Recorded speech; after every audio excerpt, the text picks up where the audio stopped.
Já imaginou a responsabilidade de governar um país tão jovem e cheio de desafios? A história de Dom Pedro II nos mostra exatamente isso. Dom Pedro II, o imperador que moldou o Brasil e caiu em silêncio.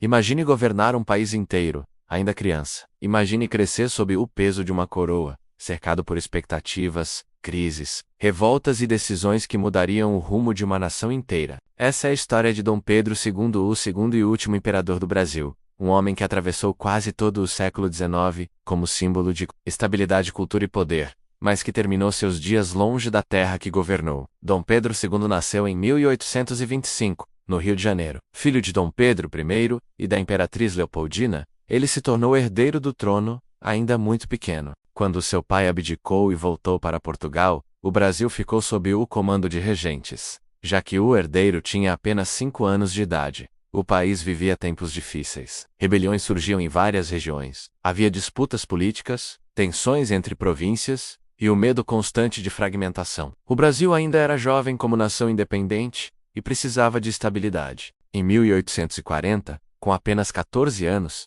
Dom Pedro II foi declarado maior de idade antes do tempo previsto. A decisão foi estratégica. Acreditava-se que a presença de um imperador no trono traria unidade ao país. Assim começava um dos reinados mais longos da história brasileira. Ao contrário da imagem de um monarca distante, Dom Pedro II se destacava por seu interesse por livros, ciência, artes e conhecimento. Era fluente em vários idiomas, mantinha correspondência com pensadores estrangeiros e incentivava a educação e a cultura no Brasil. Diante de tantas mudanças e conflitos, como você avalia a liderança de Dom Pedro II? Durante seu governo, o país passou por transformações importantes. A economia baseada no café cresceu de forma significativa. Estradas de ferro começaram a ser construídas. A navegação a vapor ganhou força. O telégrafo aproximou distâncias.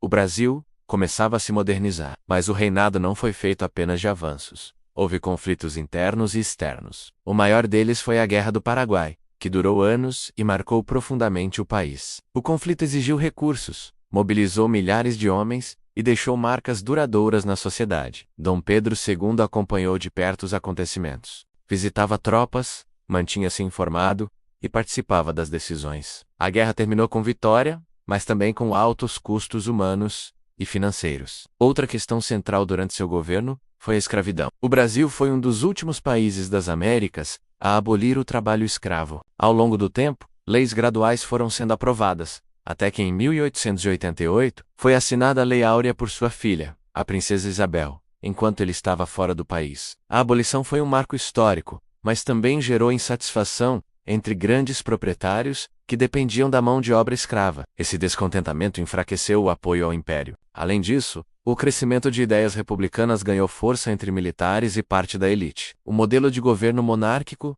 passou a ser questionado. O mundo estava mudando, e o Brasil sentia essas transformações. Mesmo com décadas de estabilidade, o império começou a perder sustentação política. Em 1889, um movimento liderado por militares proclamou a República. Dom Pedro II foi deposto quase sem resistência. Sem convocar guerra civil, sem ordenar repressão violenta, ele aceitou a mudança e partiu para o exílio na Europa. Deixou o Brasil de forma discreta, levando poucos pertences e muitos livros. Você acha que ele deveria ter lutado para manter o trono, ou fez o certo ao evitar conflito interno? Deixe sua opinião nos comentários. No exílio, Dom Pedro II viveu na França. Continuou dedicado aos estudos e à leitura, mas carregava a dor de estar distante da terra onde nasceu e governou. Morreu em 1891, longe do Brasil. Anos depois, seus restos mortais foram trazidos de volta ao país. O antigo imperador passou a ser visto com admiração por muitos historiadores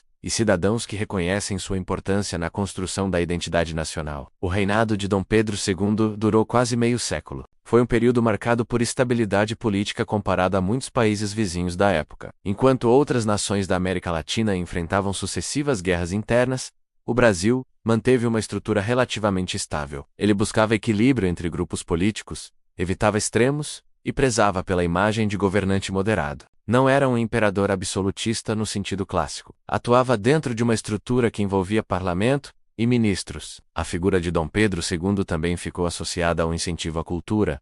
Ele apoiava artistas, cientistas e educadores. Participava de exposições internacionais e buscava projetar uma imagem moderna do Brasil no exterior. Ao mesmo tempo, enfrentava contradições profundas. Governava um país marcado por desigualdades sociais, escravidão por grande parte do seu reinado e concentração de poder econômico. Sua trajetória mostra como liderar um país envolve decisões complexas. Nem sempre é possível agradar todos os grupos. Nem sempre a estabilidade política significa ausência de tensões. O fim do império não aconteceu de forma sangrenta. Foi uma transição relativamente rápida. A República foi proclamada, e uma nova fase começou. Mas a história de Dom Pedro II continua despertando debates. Foi um grande estadista, ou apenas um símbolo de uma estrutura que precisava mudar? Essa reflexão permanece viva. No próximo vídeo, vamos mergulhar nos bastidores da proclamação da República e entender como o Brasil fez a transição de império para a República. Quem liderou o movimento e quais interesses estavam por trás daquela decisão histórica. Se você quer continuar descobrindo os momentos que moldaram o Brasil, inscreva-se no canal agora, deixe seu comentário, curta o vídeo e aperte o sininho para receber as próximas histórias que revelam os bastidores do nosso passado. Pontos chaves: nascimento de Dom Pedro II em 1825. Abdicação de Dom Pedro I e período regencial. Maioridade antecipada em 1840. Modernização com ferrovias, telégrafo e crescimento do café. Guerra do Paraguai. Processo gradual até a abolição da escravidão, em 1888. Crescimento das ideias republicanas. Proclamação da República em 1889. Exílio e morte na Europa. Links relacionadas: https://www.planalto.gov, https www.